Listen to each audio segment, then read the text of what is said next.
Hey, it's Jono here from Student Job Search, the online platform for hiring emerging student talent like me. Is your streaming constantly interrupted? Is your internet slow or not quite reaching all the rooms in your house? Do you have a new router but no idea what to do? I get it. Setting up technology can be overwhelming, but by finding support, you can be online sooner than you think. First, we'll learn how to set up a new Wi-Fi router. Then we'll extend the Wi-Fi reach with a network extender for strong Wi-Fi all over your home. So, are you ready to master some of the sometimes tricky tech in your home? Let's get started!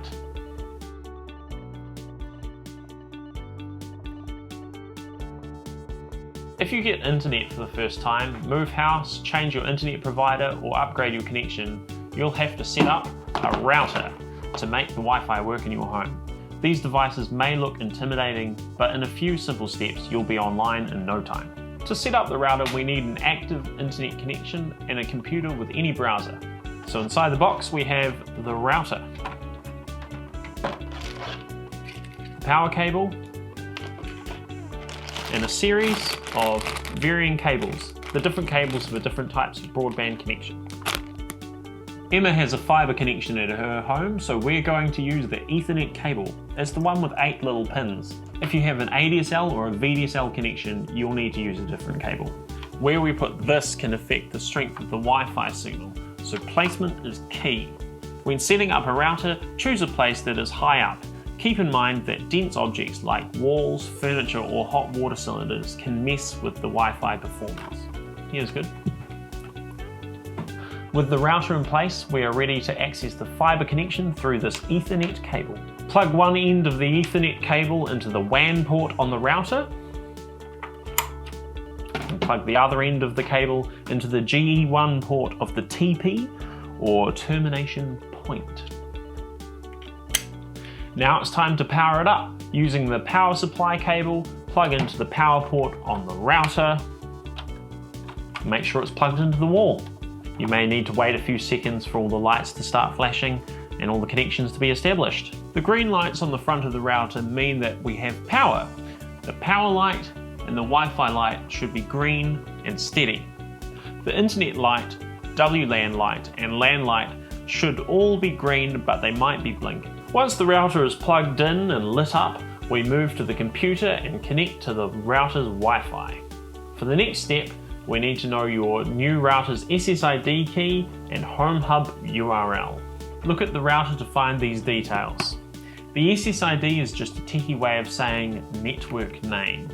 The key is the password you will use to connect to the Wi-Fi, and the router URL is where we will navigate to once we are connected to the Wi-Fi. Alright, are the details handy? Let's move on. Open your computer's Wi-Fi settings and find your new router's network name. Connect to the network using the key or password you found on your router. When you are connected, open up a browser window and type the router URL or IP address into the URL bar. This will bring up your router's admin page where you can change the network name, password and other settings. Now, let's go through how to change the network name and password. First, log in to the admin page. The login credentials for this will vary based on your provider. In our case, the name of the provider is also the password. Great! Now that you are logged in, look for a menu option similar to Setup WLAN. WLAN stands for Wireless Local Area Network. This is where you can rename your network and password. Hey Emma, what should we call the network? Let's call it Caesar's Palace. Alrighty! Remember, it's important to use a strong password for your Wi-Fi so that intruders don't hack into your network. We're all set up. Are you ready to try the Caesar's Palace network? Yeah, we're all connected. Great! Do you have the dreaded buffering wheel or slow load times in certain areas of your home? I know Emma does. A network extender gives your Wi-Fi a boost by extending the Wi-Fi signal in your home. The extra boost helps you reach otherwise Wi-Fi dead zones caused by walls, furniture obstructions, or just too much space. Next, we're going to install a Wi-Fi mesh extender.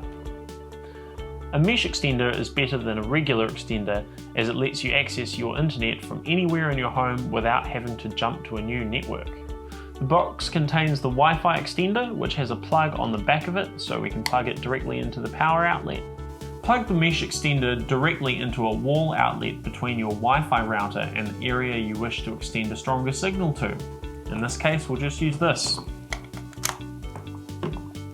Once it's plugged in, turn on the device by holding the power button. When the green light turns on, you know it has power. The light in the icon with the small antenna will indicate the connection to the router and its quality. Solid green for best, amber for good, solid red for poor, off for none. The light in the device icon indicates the connection to your mobile device or computer and its quality. It uses the same traffic light system. Switch it to access point when you are setting it up. On your smartphone, navigate to the Wi-Fi settings. Connect the smartphone to the extended default network, netgear_ext. Now head to the App Store and download the relevant app. So in this case, it's the Netgear extender, so we're downloading the Netgear Nighthawk app for a quick and easy setup. When the app is downloaded, we can begin connecting the extender to your Wi-Fi network. Launch the Nighthawk app and get ready to follow the prompts that appear on the screen. Make sure to have your existing router's network name and password handy. Start by setting up a Netgear account. Select that you would like to set up a new Netgear product and choose Range Extender from the list. The Nighthawk app will locate the extender through your network connection. From the list, select your existing Wi-Fi networks and enter your Wi-Fi password.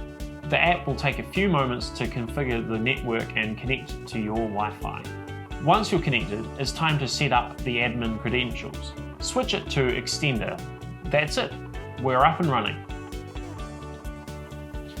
Emma, I think we're live. Let's see if it works. That's a way better connection. The job of tech might seem overwhelming, but the truth is, it doesn't have to be. Reach out for help when you aren't sure where to start and cross that job off your to-do list. If you can't get hold of your children or a neighbour to give you a hand, then reach out to Student Job Search to post the job online.